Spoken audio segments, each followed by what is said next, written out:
Hi, Anne. Oh, look at my hair. Hi, Anne. How are you? How are you? I'm very well, thank you. It's nice Awesome. to meet you. Yeah, same here. Lefferts told me a little bit about you. Every time we get on the call, him and I get carried away yip yapping.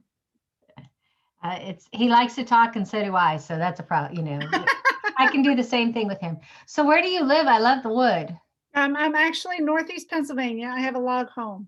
Ah, I'm working. I figured you had to be someplace different to have a Yeah. lot, because to have a home like that, to have that style, it's gorgeous. Oh, thank you. Tell me a little bit about yourself while we're waiting for Leffert. Sure. So I'm a 10-year Army veteran, a 32-year military spouse, a 63-year-old military kid.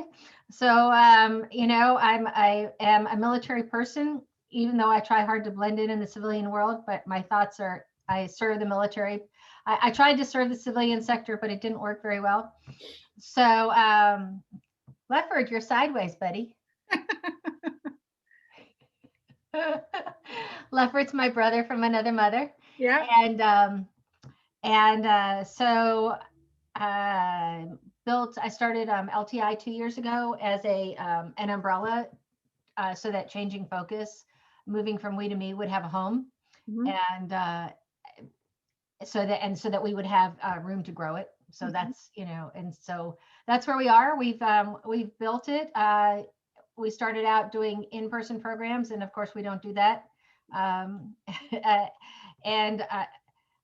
until we have lots of money in the bank, we even if COVID was didn't exist, based on what I know now, I wouldn't go back to the in-person sector without tons of money in the bank, because we can.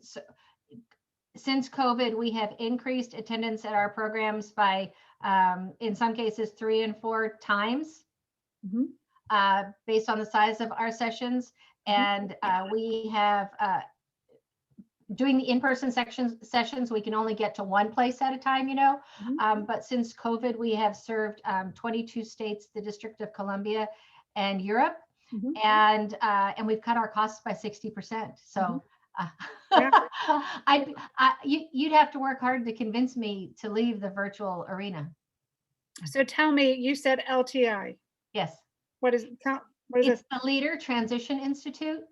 We are designed to help people, anywhere in the world, really, transition from one industry sector to another.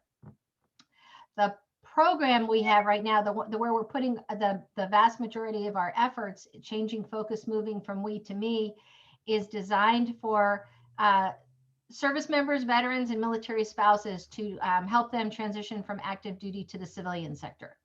Okay. What do you help them achieve?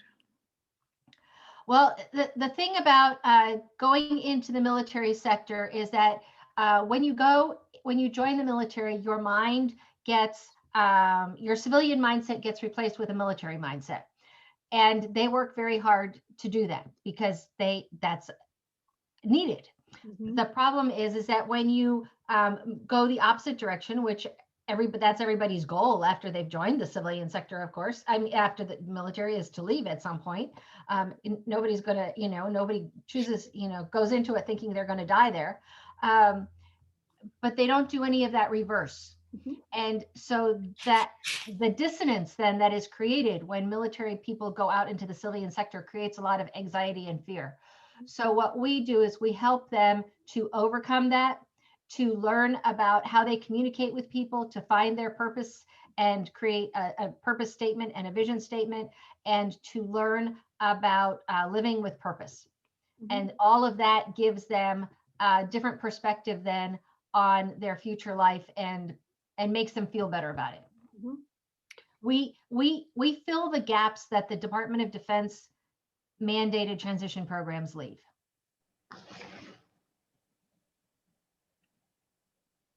Because the Department of Defense mandated transition programs are designed to help people find jobs. That's it. Okay.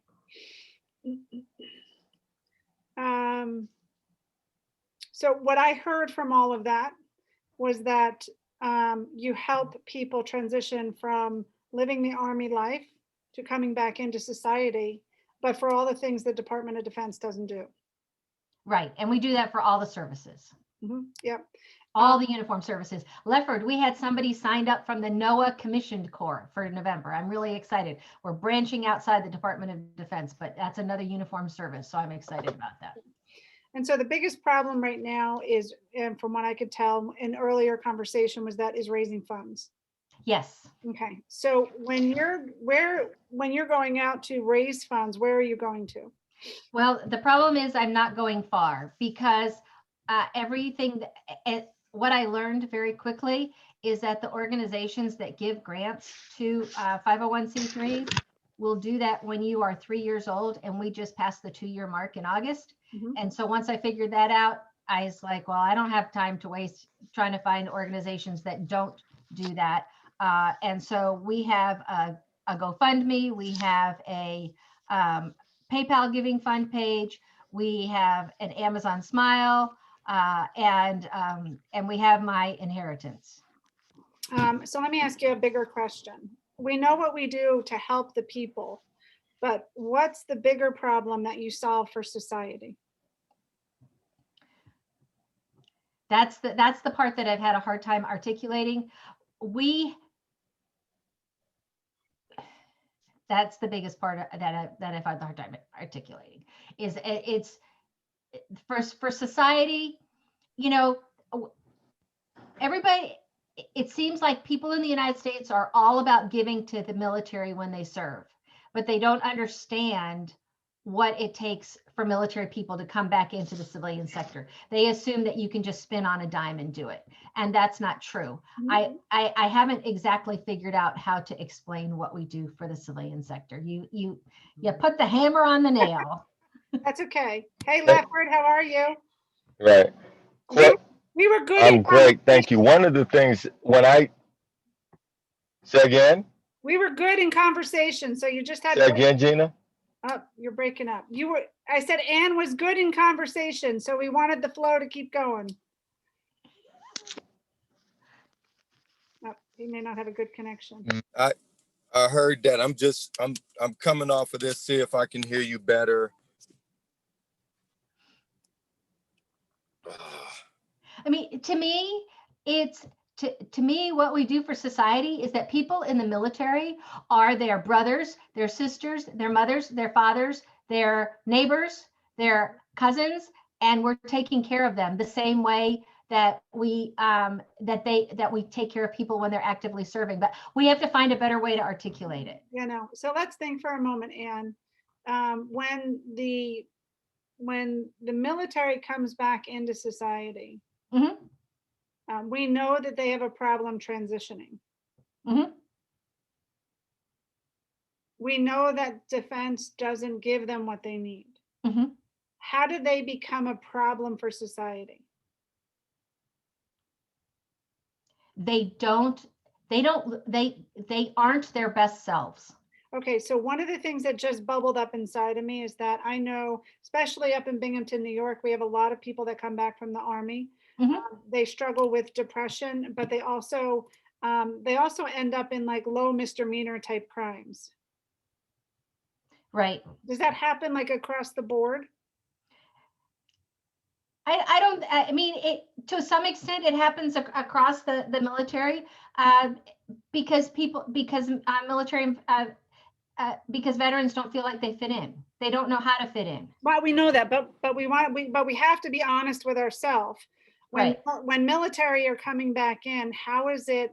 We know that they don't. Lefford, this is what I was saying. We know that they have a problem transitioning, but what's the bigger problem that happens or it causes in society? And so, like I was saying, up in New York State, in Binghamton, there's a large population of veterans that came back into the area, and they have a struggle with, I mean, obviously a lot of them struggle with depression, but the bigger problem is that because they don't have the means and support to live, they become the problem in society because they're creating low misdemeanor crimes. Right. So what I tell people when I join this community, this is what I tell people. 200,000 people leave the service every year. The fastest growing population of homeless people in our country are veterans. Almost. And because of that, they end up being a burden on the society. And we don't want our military veterans and their families struggling, because if they're helping, they're a huge help. If they're hurting, they're a huge burden. Oh, Lefford, why haven't you ever said all that to me before? That's amazing. Nobody's ever asked them. Well, that's what I tell people. Yeah. Right. Because that's my my big thing is suicide Right. for veterans and mental health with veterans. So Right. that's what I talk about. And Gina, the other thing that I will tell you is I think, I don't know how to prove it, but I think we have an effect on this, we could have an effect on somebody's propensity to commit suicide, to reduce that, because what we do, that one of the things that we do that's so different from every other program that I know about is we let them talk. They tell us amazing things. Yeah. The other transition programs don't let them talk. So I think that we affect, what Lefford's talking about, I think we affect that, but I don't have any proof of that. Yeah. So what I've heard so far is that the bigger problem is that the veterans become a burden to society. Mm-hmm. Right. And in becoming a burden to society, they're one of the #1 top homeless people in America. They also are probably one of the top #1 low, like I said, low misdemeanor type crimes. So they become a problem within society. And they're high risk for depression and suicide. And so there's not enough therapists right now to go around the world. And No. so my thinking, this is, Anne, follow me for a second, okay? Mm-hmm. I know what you do. Right. But in knowing what you do, we go out to an organization and we say, well, I need funds so that we can help Army veterans or servicemen when they come back, to have the needs necessary. Okay, well, you're supplying it's like a sink that just keeps it's just draining. Right. Or becomes the funds that never end. Right. Where when you take what it is that you have and you come from the mental thinking and capacity of how is it what I'm doing solving a particular problem, and I'm sure you're doing that, you just have to realign things. Right. So the bigger problem being homeless, how does your program help with reducing homeless? See, that I don't know how we connect that, because we start, because we start with people when they're 2 years, we like to start with people when they're 2 years out, and we're only 2 years old, so we don't have a track record yet. So, well, what we do is Wayne Gretzky says that the reason that Wayne Gretzky is great is because he doesn't skate to the puck. He skates where the puck is. We know that the number of homeless veterans are rising. We know that the suicide rate is rising. We know that now violence is rising when it comes to veterans and their family members. We know the divorce rates are high. So what we're doing is we're getting in front of that and preventing it. Because one of the things Annie's didn't say, maybe I wasn't on, we actually connect the veteran to their purpose. When we're active duty, there's a purpose that we know about. When you get out, you don't know what that purpose is. When we tie a person to their purpose, then there's less suicide, there's less homelessness, there's less of all that stuff. So we're fixing a problem that we've seen. There's market research, and we're stopping it before it happens. And a cool thing about our program, Gina, is that a lot of people help people right at transition point. 2 years prior and 2 years after is our target market, but we have people that have been out for 20 years. And we're still, if you're a military or a spouse or family member, most programs only work with the military. They're not working with the spouse, and we work with that person too, because many spouses, male and female, don't have their own purpose. And so we're connecting that dot also. Right. And the vast majority of I would say that probably 99.9% of programs that come close to doing anything like what we do now, they only serve the post 9/11 veterans. And and there are a lot more veterans than that. And so we're serving them all, and we serve them regardless of their type of discharge. Yeah, I would be careful. I know that you serve them all, but I would hedge away from everyone and all. Okay. Well, everyone and all veterans. Yeah. Yeah. So Right. yeah, exactly. Because what happens is when we try to serve all, we serve nobody. Right. No, we serve all the veterans. Yeah. That's, you know, we serve all the veterans regardless of era. Yeah. And so Lefford is already getting it. So if you were coming to me and you were looking to connect with an organization that, and so this is one of the things that I've often recommended, like say that there's financial advisors in the community, right? This time of year, financial advisors are looking at portfolios. Even this year, some of the portfolios are still up 12 to 15%. Right. Right. And so now the people, the investors are going, oh shit, I need a tax write-off. And so connecting with financial advisors that have people that are veterans that would like to give back, you can create a never-ending fund of donations through financial advisors if you're solving a problem. Right. Right. And so it's not about what you do for them, right, but it's about the problem that you help solve. People will give because you're trying to solve those numbers. Right. Right. Where on the flip side, if we talk about what it is that we do, it's like, oh yeah, I've given to that already. Oh yeah, I've done that already, you know, kind of thing. And so it's such a simple twist to how you present it, but it's so powerful because then people see the huge value behind it. Right. Does that make sense? Yes. Does that help you? Oh, she's frozen. Lefford, are you frozen too? Tremendously. Gina, can you hear me? There you are. I can hear both of you. That really helps a lot. We just need to reframe it all past Right, where I but Gina, thought let me ask you a question. Sure, babe. I'm looking for those financial planners and managers, and how would we find them? Would we just go look for a group, or is there like a national organization? Is LinkedIn? Because Annie's a beast on how you do. Well, I'm connected with some on LinkedIn. I'm connected. I think I just have to reach out to people on LinkedIn. Okay, that's what I was gonna say, because I know you're a beast at LinkedIn. Yeah.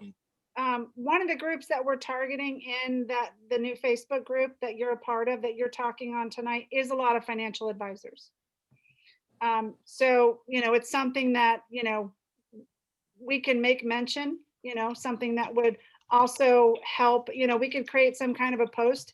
If you are a financial advisor looking to give more value to the people that you work with and want to contribute to a good cause outside all the other causes that you don't know where the money goes to, I've got a cause for you to contribute to, you know, kind of, you know what I'm saying? And can you do me a favor? Can you get something up so I can talk to tonight? Yes, I'll put it together. I can sit and put it together. Yeah. Yeah, we can do that. I mean, because, you know, the suicide rate is up this year among military people. It's real easy that you know, the data is there. I can use what's there and put it together. Well, I tell you, like I said, I got the story, and I'll talk to why it's important to me. I'll tell Highlander's story. It's really easy, and we'll be talking about other stuff, but this is something important because, and I know you're gonna smack my hand, Gina. I'm not worried about me and money. I'm worried about taking care of these veterans, and I do a lot for veterans and youth. Those are my things, and so this is important to me. So if we can push people towards helping out in this endeavor, that will help me. For sure. For sure. Lefford and I spoke the other night, and he said, you have to talk to Ann, because whatever it was you just said, I never said it the same way, but she needs to hear it. So yeah, I mean, it's literally just, you know, twisting things around a little bit, but everyone wants to come at the approach of teaching them what they need versus solving the bigger problem. And so, you know, it's the marketing behind solving the bigger problem that helps you to get the money in order to do and teach what it is that you need to teach. Right. Yeah. Does that make sense, Ann? It makes perfect sense. Good. Do you have a better picture now? Yes.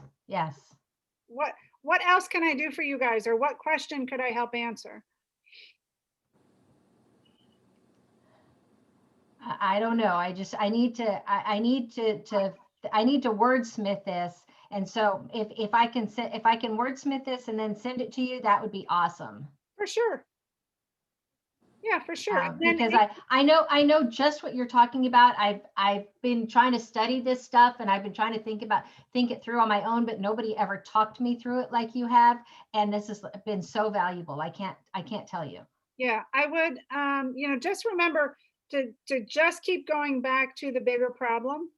And then Right. when you're going out now and having those fundraising conversations, it makes it so much easier to have the conversation. Here's the biggest challenge that we see in society, and this is how the organization is helping it.